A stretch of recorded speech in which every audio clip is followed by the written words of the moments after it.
جیسے کہ نبی کریم صلی اللہ علیہ وسلم نے فرمایا کہ یہ اس طرح نماز پڑھا کرو جیسے کہ تم اللہ کو دیکھ رہے ہو, اور اگر یہ اس طرح نہیں کر سکتے تو کم از کم یہ تو جان لو کہ اللہ تمہیں دیکھ رہا ہے. اور بعض علماء کہتے تھے کہ آپ جب مصلی پہ کھڑے ہوتے ہیں نا تو آپ سوچیں کہ جیسے آپ پل صراط پہ کھڑے ہیں اور سامنے آپ کے اللہ سبحانہ تعالیٰ آپ کو دیکھ رہے ہیں, پیچھے آپ کے نبی کریم صلی اللہ علیہ وسلم آپ کو مانیٹر کر رہے ہیں کہ آپ نماز کس طریقے سے پڑھ رہے ہیں. آپ کے رائٹ سائڈ کے اوپر جنت الفردوس ہے اور آپ کے لیفٹ پہ جہنم ہے اور آپ پل صراط پہ ہیں اور یہ آپ کی آخری نماز ہے.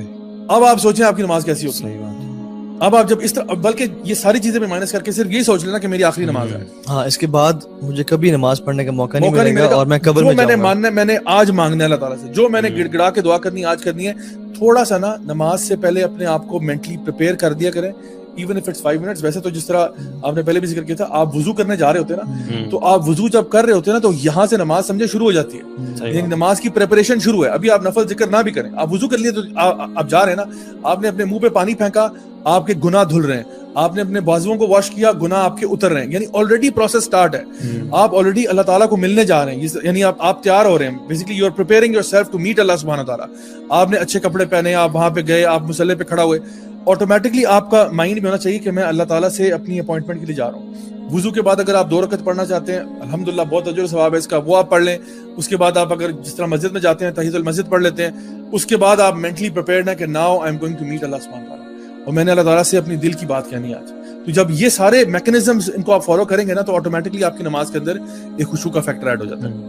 اور آئی تھنک اگر خواتین ہیں تو وہ پریپیئر کریں اپنے آپ کو, اچھے لباس میں آئیں, خوشبو لگائیں, کیونکہ آتے ہیں نا خذوا زینتکم عند کل مسجد, تو لیکن وہ مسجد تو نہیں جا رہی, اگر گھر میں نماز پڑھی ہیں تو اس کو پریپیئر کریں. اور جیسے آپ نے کہا یہ ایک فارگوٹن سننا ہے, I did a episode on دس, کہ ہیونگ اے مصلی اور اے مسجد ایٹ یور ہوم, جس میں کوئی کھیلنا کودنا نہ ہو, پاپ کارنس کھانا نہ ہو, بیٹھنا گپ شپ مارنا نہ ہو, وہ صرف جگہ ہی ایسی ہو جو کہ مصلی ہو. اور اب اچھا جو آپ نے بات کی سے بڑی امپورٹنٹ ہے, دونوں طریقے ہیں. ایک ہے کہ آپ ترجمہ سیکھیں اور وہ اس میں ایک اللہ کی عظمت کو فیل کریں اور پھر وہ آپ کے ظاہر پہ بھی آئے گا. ایک ہے کہ آپ ظاہر ہی نہ ڈونٹ موو, یہ ایک نوٹ کر لیں, فجٹنگ نہ کریں. I will not move, چاہے میں خارج نہیں کروں گا, میں اپنی داڑھی کو نہیں دیکھوں گا, میں ایسے نہیں کروں گا, just stay silent, stay still. عبداللہ بن زبیر کے بارے میں آتا ہے کہ when he used to pray he was like a branch, never used to move. حجاج بن یوسف نے ان کو شہید دی کعبہ میں اس طرح کیا, کیٹاپولٹ سے پھینک کے, جب وہ نماز پڑھے تھے. وہ موو نہیں کرتے تھے, حالانکہ دلیر شیر تھے, نماز میں کوئی موو. اللہ تعالیٰ نے فزیکلی ہمارے اوپر باؤنڈ کر دیے سب وہ چیزیں, وہ پوری کیفیت, جس سے ہم نا اپنا ذہن, صرف نا ذہن کنٹرول کرنے کی بات ہے. ایون آئیز بھی آپ بند نہیں کر سکتے کہ کہیں آپ آئیز بند کریں تو آپ کسی خیال میں نہ چلے جائیں. آئیز بھی آپ نے کھلی رکھنی ہے, سجدے کی جگہ پہ نظر رکھنی ہے. اب all you have to do is to control your mind, اور باڈی کو بھی کنٹرول کریں. یہ مائنڈ باڈی کے دونوں ساتھ ساتھ چلیں, کیونکہ کبھی کبھی آپ باڈی کو بہت موومنٹ دے رہے ہیں تو آپ کا مائنڈ بھی ڈسٹریکٹڈ ہوتا ہے. Just control your, I will not move. اور آنکھیں کچھ دیر کے لیے بند کر سکتے ہیں, جسٹ ٹو امیجن کہ میں اللہ کے سامنے کھڑا ہوں, لیکن کنسسٹنٹلی ساری نماز میں یا پوری رکعتوں میں بند کرنا وہ جائز نہیں ہے. تو میرے خیال میں یہ جو چیزیں ہیں نا کہ اس موشن میں آنا, اور میں ایک اور چیز بتاؤں, اللہ تعالیٰ کے بارے میں پڑھنا بڑا ضروری ہے, اللہ تعالیٰ کو جاننا بڑا ضروری ہے. کیونکہ جس بندے کے سامنے آپ کھڑے ہیں, فار ایگزامپل ایک عام سا بندہ ہے, وہ مجھ سے کوئی بات کر رہا ہے, may be I not give him that importance. لیکن اگر کوئی پرائم منسٹر ہے, میں ان کے سامنے کہوں آئی گیو ہم امپورٹنس, کیونکہ یہ وہ شخص ہیں جن سے میں ملنا ہے, میں نے, اور مجھے ایک سیکنڈ میرا امپورٹنٹ ان کے ساتھ, میں نے ان کی بات کو ٹینشن دینی ہے. جب رب کی عظمت آپ کے دل میں ہوگی کثرت سے کہ یار رب اللہ تعالیٰ کے سامنے کھڑا ہوں, تو پھر آپ کی نمازیں بہت ڈفرینٹ ہو جائیں گی. اللہ کے اسماء و صفات کا تعارف ہونا بہت ضروری ہے. اللہ کا اچھا یہاں پہ نا بڑا امپورٹنٹ ہے کہ بیلنس کریٹ کیا جائے. بیلنس سے مراد یہ ہے کہ ایک ہے ناٹ موو ایٹ آل. تو مجھے نا جب آپ باتیں کرتے ہیں تو مجھے کچھ واقعات یاد آتے ہیں انانٹینشنلی ان لوگوں کے جو کبھی موو نہیں کرتے تھے. ایک ہماری یہاں پہ مسجد ہے جہاں پہ ہم اکثر جاتے ہیں جمعہ پڑھنے کے لیے. تو وہاں پہ کیا ہوا کہ ادھر جمعے کے ٹائم میں تھا, عصر کی نماز کا وقت تھا, تو ہم لوگ جماعت میں تھے. تو ایک صاحب جو ہے نا وہ بیچارے, ان کو کوئی آئی تھنک ہارٹ کا پرابلم ہوا, وہ کلیپس کر گئے, لٹرلی ہی فیل وائل پریئنگ.